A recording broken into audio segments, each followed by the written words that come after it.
Diz assim a palavra do Senhor. Você achou? Todo mundo achou? Diz assim: Acabe, filho de Onri, começou a reinar sobre Israel no ano 38º de Asa, rei de Judá. E reinou Acabe, filho de Onri, sobre Israel em Samaria 22 anos. Fez Acabe, filho de Onri, o que era mal perante o Senhor, mais do que todos os que foram antes dele. Como se fora coisa de só menos andar ele nos pecados de Jeroboão, filho de Nebate, tomou por mulher a Jezabel, filha de Et-Baal, rei dos Sidônios. Foi e serviu a Baal e o adorou. Levantou um altar a Baal na casa de Baal que edificara em Samaria. Também Acabe fez um poste ídolo de maneira que cometeu mais abominações para irritar ao Senhor Deus de Israel do que todos os reis de Israel que foram antes dele. A maioria dos irmãos conhece esse texto e nós estamos vendo que Acabe foi um rei muito perverso. Acabe foi um dos reis de Israel. E ele fez o que era mal perante o Senhor. E eu gostaria que você entendesse que Acabe, sendo rei de Israel, sendo um israelita, sendo um judeu, ele conhecia muito bem o seu Deus e o Deus do seu povo. Ele, como rei de Israel, como da linhagem judaica, ele conhecia quem era o Senhor. Ele conhecia quem era o Deus do povo de Israel. Ele fazia parte da linhagem do povo escolhido, da linhagem dos patriarcas. Ele fazia parte da linhagem dos grandes homens de Deus. Irmãos, e é tão interessante porque a história bíblica era passada de geração em geração. Então, com certeza, Acabe conhecia toda a história bíblica. Nas veias de Acabe corria sangue dos patriarcas. Ele conhecia muito bem quem era Deus e quem era o Deus do povo de Israel. E o que eu acho incrível, porque mesmo sabendo quem é o Senhor, mesmo sendo de uma linhagem de homens que andaram com Deus, é incrível quando nós acabamos de ler aqui que ele foi um rei perverso, mesmo conhecendo o Senhor. Nós acabamos de ler que ele fez o que era mal perante o Senhor. Irmãos, todos esses dias nós temos falado e compartilhado com alguns irmãos sobre isso, que não é apenas conhecer a história do Deus de Israel. Amém? Não é apenas conhecer a história do Deus de Israel, mas é experimentar quem é o Deus de Israel. E é interessante, sabe, irmãos, que a maioria das vezes nós vamos experimentar quem é o Deus de Israel quando nós estamos passando pela prova. Estão comigo, gente? A maioria das vezes nós vamos experimentar quem é o Deus de Israel quando nós estamos passando por alguma dificuldade. Raramente as pessoas buscam ao Senhor quando está tudo bem. A maioria das vezes nós vamos buscar no dia difícil. E sabe que é interessante? É no dia mau que nós vamos revelar se nós servimos ou se nós não servimos ao Senhor. Estão comigo, irmãos? É no dia mau, sabe? É que o nosso fruto vai revelar se nós estamos ligados nele ou se nós não estamos com ele. E olha o que diz a palavra, que Acabe, ele foi um rei muito perverso, e ele fez coisas terríveis, ele pecou contra o Senhor. E não foi somente isso, além de tantas coisas ruins, Acabe se casou com uma mulher chamada Jezabel. Ele fez uma aliança. Ele se casou com uma mulher idólatra, de um povo estranho. Eu não sei se você conhece a Bíblia, mas a Bíblia fala que havia uma ordem de Deus para que nenhum judeu se casasse com alguém estranho, ou seja, de outra nação que servia outros deuses. Havia uma ordem do Senhor. Mas Acabe faz uma aliança com uma mulher que não conhecia a Deus. E eu quero aproveitar para te dizer, cuidado com as alianças que você faz. Cuidado com quem você está se aliançando. Porque Acabe já era um rei perverso, mas agora ele está em aliança com uma mulher que adorava deuses estranhos. E o que acontece, irmãos? Me ajuda aí a pregar, você conhece a história. Acabe pega os deuses de Jezabel e introduz no meio do povo de Israel. E eu já vi muitas pessoas dizendo assim: mas para que ele foi casar com uma Jezabel? E eu quero que você entenda que existe um espírito maligno chamado Jezabel. Maridos, não olhe para sua esposa, porque isso não é um espírito que atua na mulher, mas é um espírito que atua tanto em homens quanto em mulheres.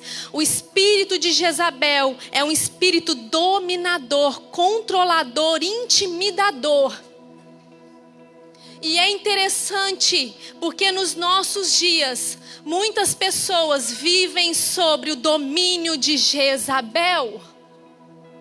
E chegou um tempo, acho que eu nem precisava estar pregando, porque o pastor Adriano, a pastora Natália já estavam aqui ministrando, falando sobre isso, sabe? Que os nossos cultos, chegou esse tempo, eu não sei se vai dar tempo de eu chegar lá, mas chegou um momento que os nossos cultos precisam ter quebrantamento.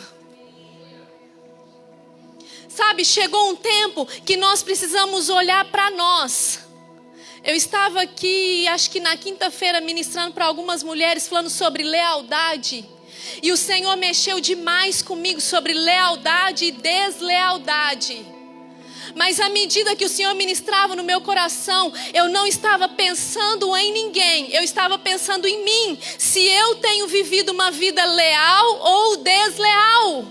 E muitas vezes, irmãos, nós estamos aqui no culto, nós dizemos sobre um espírito dominador, intimidador, um espírito de Jezabel. Aí nós falamos sobre isso, aí nós começamos a pensar em A, B, C ou D. Não, irmãos, é para nós, é pessoal, é para mim. E você pensa em você e eu comigo mesma.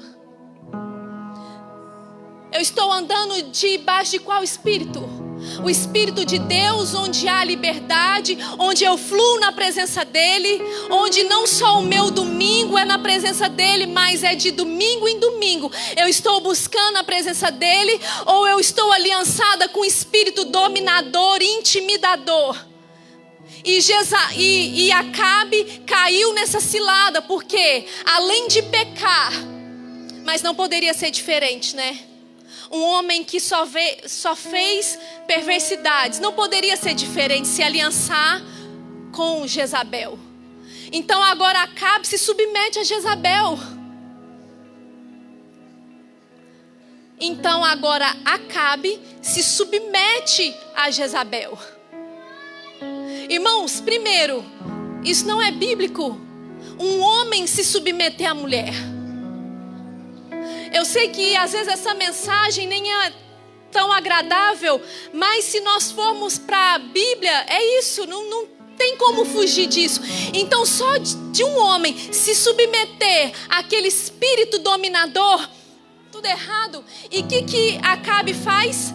Pega os deuses, a idolatria de Jezabel, e introduz dentro do povo de Israel. Um povo que foi criado exclusivamente para a glória de Deus. Mas agora aquele povo está adorando deuses estranhos. Aí sabe o que acontece nesse contexto histórico? Deus levanta um profeta chamado, me ajuda a pregar, Elias. Elias, um profeta de Deus, se apresenta a Acabe e diz assim: tão certo como vive o Senhor, não vai chover. Tão certo como vive o Senhor, haverá uma seca terrível. Irmãos, eu meditando nessa palavra, nós passamos sim por momentos de deserto. Às vezes nem é pela desobediência do nosso coração, da nossa vida. Nós vivemos sim de tempos, de ciclos, e às vezes o próprio Deus permite a gente passar por um deserto. Mas lá no deserto nós entendemos que aquele que é fiel, o Senhor, Ele vai suprir, Ele vai cuidar. Nesta manhã eu quero tocar o seu coração para te dizer isso. Ainda que você esteja passando por uma sequidão na sua vida, ainda que você esteja passando por um deserto na sua jornada, o Senhor, Ele vai cuidar de você. Eu quero te dizer, sabe, até aqui como uma profetisa do céu, que não vai te faltar nada. Talvez pode ser o pão de cada dia, sabe, Dani, mas vai estar ali. Haverá um cuidado do Senhor. E é tão claro isso, irmãos, porque quando Elias se levanta e profetiza que não ia chover, quando ele se levanta e profetiza que haveria uma seca, eu entendo que tinha tanta perversidade no meio do povo de Israel, que o Senhor disse: basta, agora vai ter uma seca, mas para você, Elias, eu vou cuidar de você. Elias vai ter a porção diária, vai ter o cuidado diário. Eu quero te dizer isso nesta manhã. Vai ter o cuidado diário, vai ter a porção diária. Não se preocupe com o dia de amanhã. Amanhã é outro dia. E eu posso dizer algo: o Senhor, Ele já está lá no seu amanhã, e Ele já preparou tudo para você amanhã. Olha só o que o Senhor fala com Acabe. Depois que Elias dá essa palavra para Acabe, dizendo que não haveria orvalho e nem chuva. Aí o Senhor fala para agora Elias. Veio a palavra do Senhor para Elias dizendo: agora, Elias, você vai sair daqui e você vai se esconder junto a uma torrente de água. Olha a porção diária para o servo de Deus. Irmãos, deixa eu te falar algo. No mundo, não espere nada de bom. Não vai melhorar. Não vão ter dias fáceis. Pelo contrário, nós estamos marchando para o fim de todas as coisas. E nós não vamos ser uma igreja que vai pregar só a bênção e que você vai ser vitorioso. Ei, se nós não vencermos nessa terra, a nossa maior conquista. Sabe quando Jesus fala que nós somos mais que vencedores? É porque, irmãos, ainda que se a gente não vencer aqui, nós vamos vencer lá. O nosso destino, sabe, é o céu. E nós estamos marchando para lá. Ainda que nós queiramos ter conquistas nessa terra, nós estamos caminhando para o fim de todas as coisas. E biblicamente, sabe, é o que nós já estamos vivendo. Será dias difíceis, trabalhosos, com crises financeiras no planeta Terra. Não é só aqui, não é só no Brasil, não, é em todo lugar. Mas nós estamos marchando para o fim. Mas uma coisa eu tenho certeza, que na esfera do mal, que na esfera da crise, que nas circunstâncias contrárias nós temos um Deus que vai prover a porção diária. Nós temos um Deus que os olhos dele estão sobre os fiéis da terra.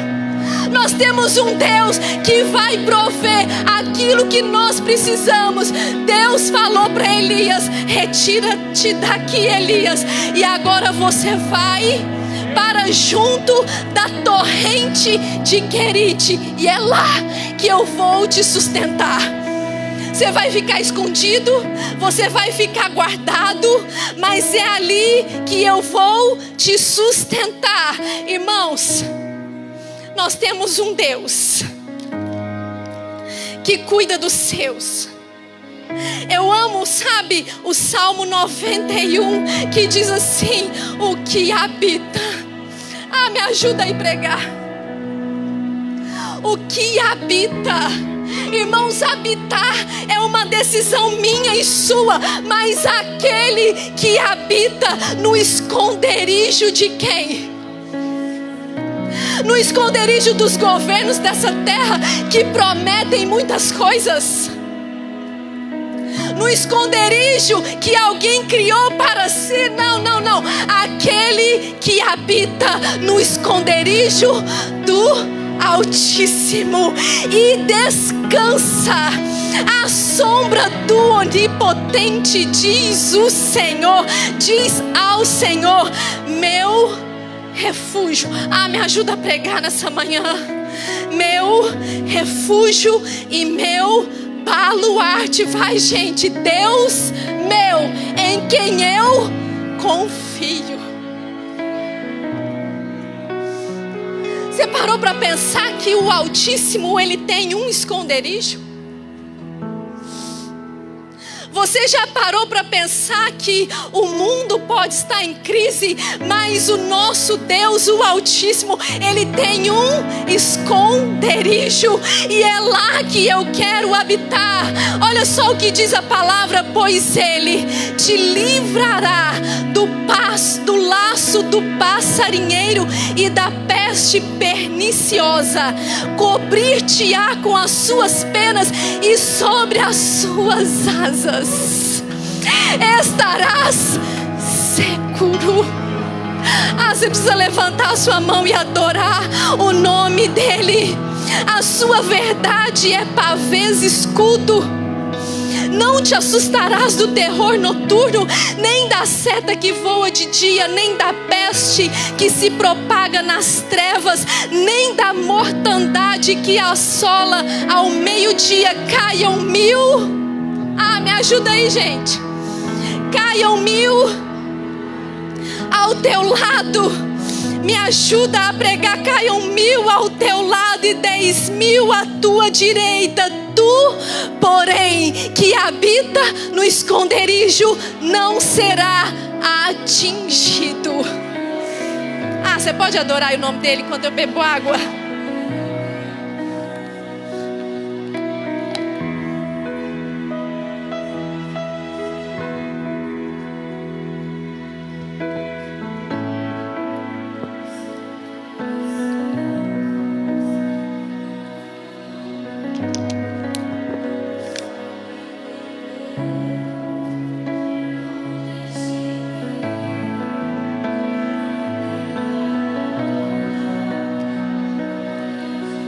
Se você quiser andar sozinho, ande. Decisão sua. Se você quer andar sozinho, ande. É uma decisão sua. Mas se você quiser andar com ele,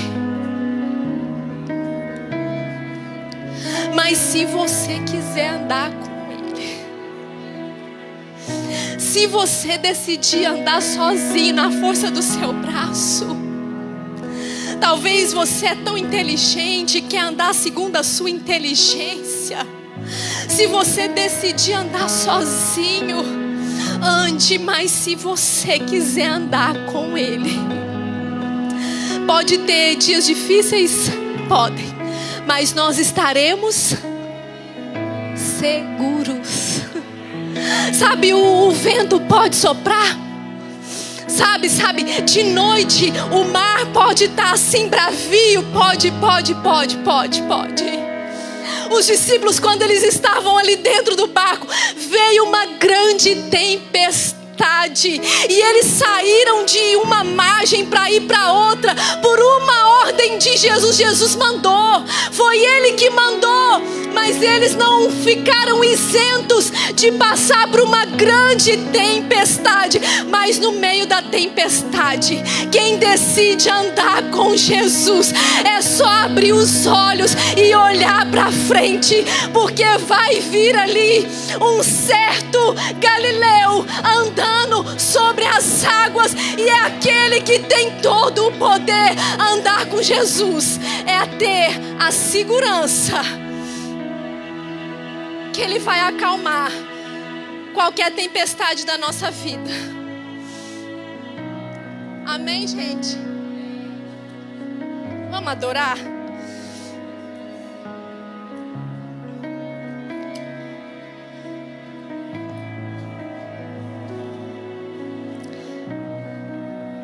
Haverá provisão, haverá porção diária. E quando Elias ele foi para junto da torrente de Querite, ele permaneceu ali bebendo da torrente, porque tinha água. E o próprio Deus mandou corvos que sustentassem Elias. Não faz muito sentido para nós pensar que Deus deu ordem para corvo, mas Ele deu, e Ele faz como Ele quer. Então uma coisa é certa: o Senhor dá ordem, e qualquer um vai ser usado para te abençoar, inclusive um corvo. E quando as águas do Querite secam, Deus fala com Elias agora. Verso 8 do capítulo 17. Então lhe veio a palavra do Senhor dizendo: dispõe-te, porque agora a água do ribeiro secou e você precisa sair daqui. Está entendendo a provisão diária? Aconteceu algo aqui, eu vou te conduzir para um outro caminho, mas sem sustento você não vai ficar. Eu te conduzo para um outro caminho, porque sem sustento você não vai ficar. Haverá a provisão diária. Agora o Senhor diz: dispõe-te, e você vai agora para uma cidade chamada Sarepta, e demora-te ali onde ordenei a uma mulher viúva que te dê comida. Irmãos, eu não sei se você está entendendo, mas assim, o Senhor usa as coisas loucas deste mundo. O Senhor usa as coisas improváveis. É um ribeiro que vem corvo, sustentando de dia e noite. Pegou isso? As coisas loucas, improváveis. Aí o ribeiro seca. Agora você vai para uma cidade, lá tem uma viúva. Uma viúva, sabe, irmãos, pobre. A viúva pobre vai te sustentar. Só que Deus é tão maravilhoso e fiel que a bênção não era só para Elias. A bênção também era para a viúva. Porque à medida que aquela viúva serviu, ela também foi abençoada. E olha só o que diz aqui a palavra. Elias se encontra com aquela viúva e diz para ela assim: me traz uma vasilha de água para eu beber. O ribeiro havia secado, provavelmente ele com sede. Agora me dá uma vasilha de água. Quando ela se dispõe a buscar água, ele diz assim: traze-me também um bocado de pão na tua mão. Porém aquela viúva respondeu: tão certo como vive o Senhor teu Deus, nada tenho cozido. Há somente um pouquinho de farinha na panela e um pouco de azeite na botija. Você não vê que eu estou apanhando aqui cavacos e vou preparar o resto da comida para mim e para o meu filho, e depois disso nós morreremos, porque é tudo que nós temos. E Elias diz: vai, faz para mim, vai lá, cozinha para mim, não temas, vai e faz o que eu estou te dizendo, mas primeiro faz dele para mim um bolo pequeno, traz para mim aqui fora, e depois farás para ti mesma e para o teu filho, porque assim diz o Senhor Deus de Israel: se você obedecer. Entende que não é só conhecer a palavra? Entende? Entende que não é só ouvir a voz de Deus? Entende? Às vezes nós estamos aqui: Senhor, quero ouvir a tua voz, eu quero ouvir a tua voz. Senhor, usa alguém para falar comigo. Irmãos, isso não é o suficiente. Se nós ouvirmos a voz de Deus e não obedecer, não é o suficiente. Nós precisamos ouvir a voz de Deus e obedecer. Precisamos, vamos falar juntos? Ouvir a voz de Deus e...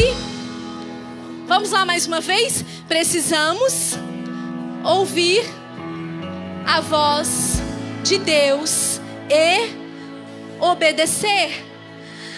Tão certo, assim como diz o Senhor Deus de Israel: se você obedecer, a farinha da tua panela não se acabará. Vamos lá, gente. Se você obedecer, a farinha da tua panela não se acabará, e o azeite da tua botija não faltará, enquanto tiver seca. Olha só o que diz a palavra: enquanto não tiver chuva, enquanto houver seca, se você permanecer fiel, não vai te faltar nada. Não vai faltar farinha na tua panela e o azeite na tua botija. Verso 15 do capítulo 17: foi ela e fez segundo a palavra de Elias. Assim comeram ela e a sua casa muitos dias. Verso 16: da panela a farinha não se acabou, e da botija o azeite não faltou, segundo a palavra do Senhor, por intermédio de Elias. Mas escuta isso, Dani. Ela obedeceu, não obedeceu? Obedeceu? Vocês estão com a Bíblia aí aberta? Conhece o texto?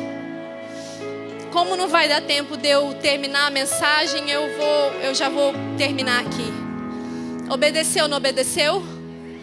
Mas ela não ficou isenta da dificuldade de entrar na sua casa, porque o filho dela morre. Irmãos, eu não consigo nem imaginar. Viúva, e agora um filho morto. Mas olha só aqui o que está dizendo a palavra. Então aquela mulher, ela chama Elias e diz assim: o que eu fiz ao homem de Deus? O que eu fiz? Talvez ela, aqui não fala os pormenores, mas talvez ela tenha dito assim: eu obedeci. Eu tinha só um pouquinho de farinha, eu tinha só um pouquinho de azeite e eu obedeci. Mas agora a morte entrou dentro da minha casa. Profeta, viestes a mim para trazeres à memória minhas iniquidades e matares o meu filho. Onde que eu errei? Onde que eu pequei? E nós temos uma mania de dizer quando as coisas estão difíceis é porque estamos em pecado. Ou olhar o próximo e dizer: ele deve estar com alguma iniquidade para estar passando por aquilo que está passando. E ela estava ali questionando: onde eu errei? Você veio aqui para lembrar a memória da minha iniquidade. E o profeta diz assim: me dá o teu filho. Tomou nos braços e levou para cima ao quarto onde ele mesmo se hospedava. Deitou o menino na sua cama. Então Elias começou a orar dizendo: Senhor, meu Deus. Eu vou finalizar aqui no final desses versos. Mas olha a oração que Elias fez. Ó Senhor, meu Deus. Também até a esta viúva com que me hospedo, afligiste matando-lhe o filho. E estendendo-se 3 vezes sobre o menino, clamou ao Senhor, dizendo: ó Senhor, meu Deus, rogo-te que faças a alma deste menino tornar a entrar nele. O Senhor atendeu a voz de Elias. Verso 22, eu estou do capítulo 17. O Senhor atendeu a voz de Elias, e a alma do menino voltou a entrar nele e reviveu. Elias tomou o menino, trouxe o menino do quarto à casa e o entregou à sua mãe e disse: vê, o teu filho vive. Verso 24, leia aí comigo. Verso 24 do capítulo 17. Então a mulher disse a Elias: nisto conheço agora. Não, peraí. A farinha da panela já tinha se multiplicado. O azeite da botija também. Ela não percebeu que o Senhor estava naquele contexto, que o Senhor estava naquela casa? Agora ela disse: nisto reconheço agora que tu és homem de Deus e que a palavra do Senhor na tua boca é verdade. Precisou de um menino morrer para ela reconhecer que Deus era na vida de Elias, que era a própria voz de Deus na vida de Elias. Sabe o que eu pensei, irmãos? O que precisa morrer em nós para a gente reconhecer que o Senhor está conosco? O que mais que precisa acontecer na sua vida? Às vezes nós estamos aqui agitados de um lado para o outro e nós estamos desapercebidos que o Senhor está conosco.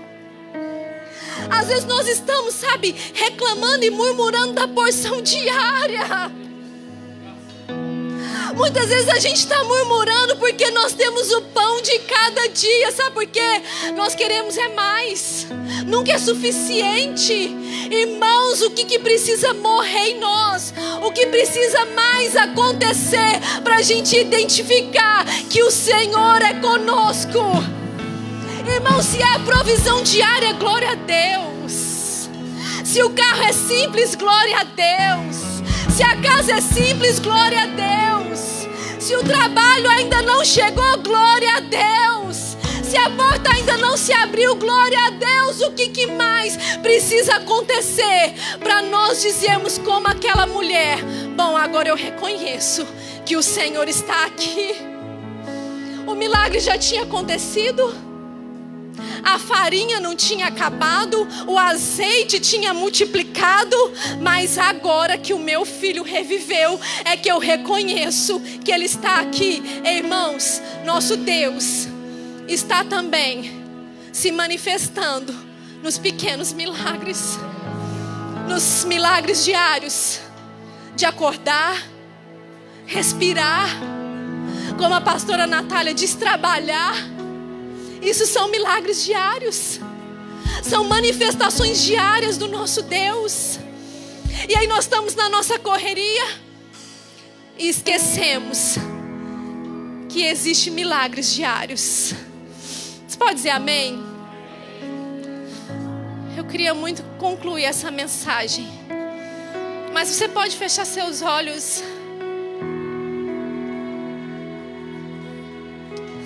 Você pode dizer comigo: Deus,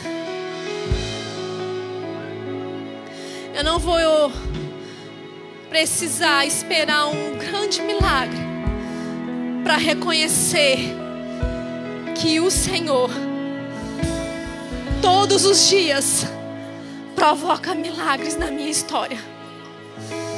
Você pode fazer essa oração e reconhecer as maravilhas, reconhecer a bondade, reconhecer tudo que Ele tem feito por você, pela sua casa. Reconhecer e agradecer a porção diária, a provisão diária, o pão de cada dia. Você pode dizer: obrigado, Jesus, por isso.